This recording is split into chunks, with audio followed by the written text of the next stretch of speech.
Are you tired of all the talking heads? You're listening to The Keeping Your Money Show with Jamie Westenbarger and Shannon Simon, right here on Wood 1300 and 106.9 FM. All right, welcome back to The Keeping Your Money Show, heard all across Michigan, Indiana, and Illinois. Of course, we wrapped up our segment talking about our weekly topic of, the concept between are your investment decisions evidence-based, are they emotional, and that type of thing. I'm joined as always by my partner Shannon Simon. We appreciate you listening. You can always, of course, find us on the web at keepingyourmoney.com.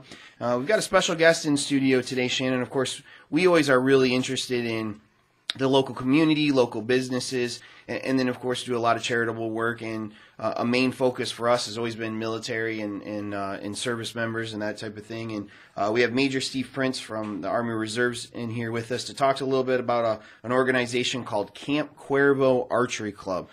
Steve, how's it going? Good. How are you? Outstanding. Thanks for coming in today.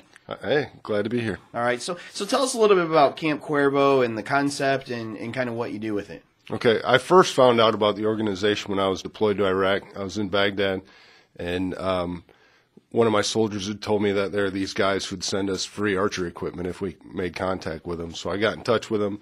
A guy named John Vassis runs the organization, and they sent me, actually one of their members from the UP sent me his bow, his personal bow that he had that he wasn't using anymore, 6 arrows. And then they also sent me an archery target. And for my downtime that I had, I'd pull off the side of the road on Camp Victory there, not out in Baghdad. I was going to say, not necessarily out in the stuff. No, just on post. And I could put the target out, shoot some arrows, found another guy who liked to shoot, and we had our own little archery club there. And that's kind of the basis of what the organization does, is send used archery equipment typically to soldiers who are deployed to Iraq and Afghanistan. That's kind of a unique concept, and but at the same time, what a great idea. You got guys over there that a lot of them probably are hunters and interested in it, and I would assume too there's probably some involvement with service members that maybe never have even been archery shooters before, but maybe pick up the sport or pick up an interest in it after this program. Yeah, there's actually most guys typically work a 12 to 14-hour day, so you still have, after you sleep, you still have some time. A lot of guys sit in their rooms and watch movies on DVD.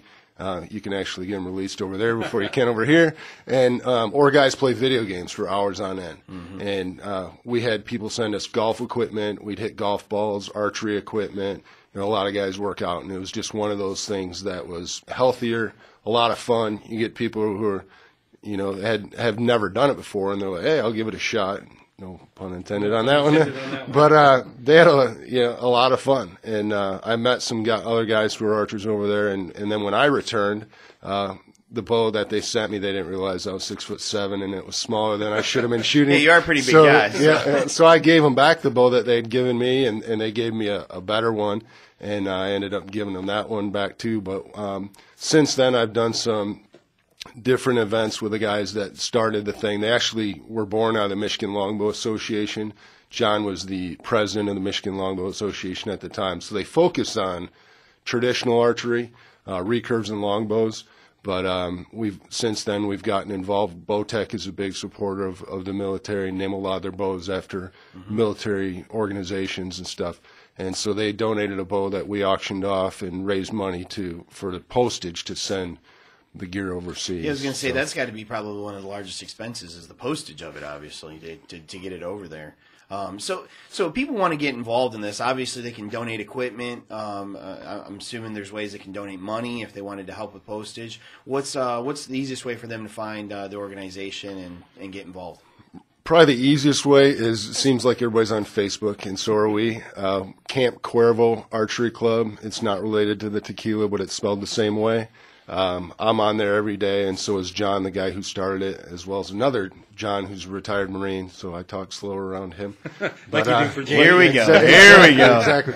He actually, you knew that was going to come up. They sell T-shirts and hats in order to raise money for this stuff, and they alter the design based on the unit that they're sending gear over for. So it started out actually with the first calf. First calf has a big horse head on, and that was the original design.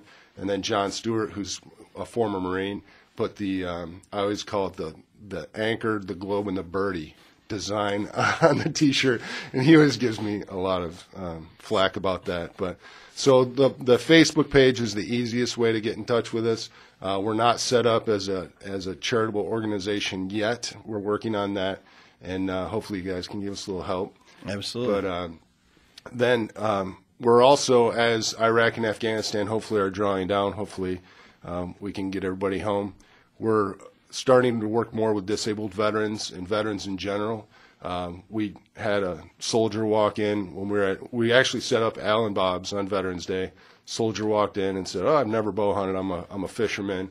And we said, "Well, we'd love to give you a bow." And we gave him a bow, and now he's got 10 months to practice until opening day of archery season next year. Well, as a Marine and as a hunter, that both those things tie in well with in my wheel there for sure. So, we'll link to your Facebook page on our website, so people can go to keepingyourmoney.com and link to the Facebook page. Allen Bob's, if you're in Grand Rapids, Allen Bob's, of course, sporting goods store over on Division, where I bought my Bowtech bow actually. And in our other markets, if you own a sporting goods store or you own something similar to that where there's a lot of traffic and you'd like to be a drop-off spot, contact Shannon or myself, and we can probably coordinate that with Steve as well. And if you have some old equipment, I think all of us that are hunters have, a couple of those plastic totes laying around with all kinds of stuff we don't use anymore. My wife says I have more gear than she has shoes, so that can't be true. No, it's not. But she likes to say that though. Yep. So, so we'll definitely link to your page through our website and hopefully get some people interested in taking part in it. So it's a great organization, and we definitely appreciate you being on the show, Steve. Thank you. There's one more website. It's oldwarriorcamp.com. That's a camp. He's the guy that started it. Bob Blevins is a retired Marine. Okay. And he took his life savings and put it into this camp to support disabled veterans. That's pretty awesome. So oldwarriorcamp.com? Oldwarriorcamp.com. It's got a YouTube video on there. Forgetting he's a Marine, so there's no words. It's just a video. Right. And he is set up as a charitable organization, so he can accept funds. All right. Well, we'll definitely link to that site as well. So. keepingyourmoney.com, and we'll definitely connect to those. And Steve, thanks for coming in. We're going to take a quick break, and we'll come back and wrap up the show right here on the Keeping Your Money Show.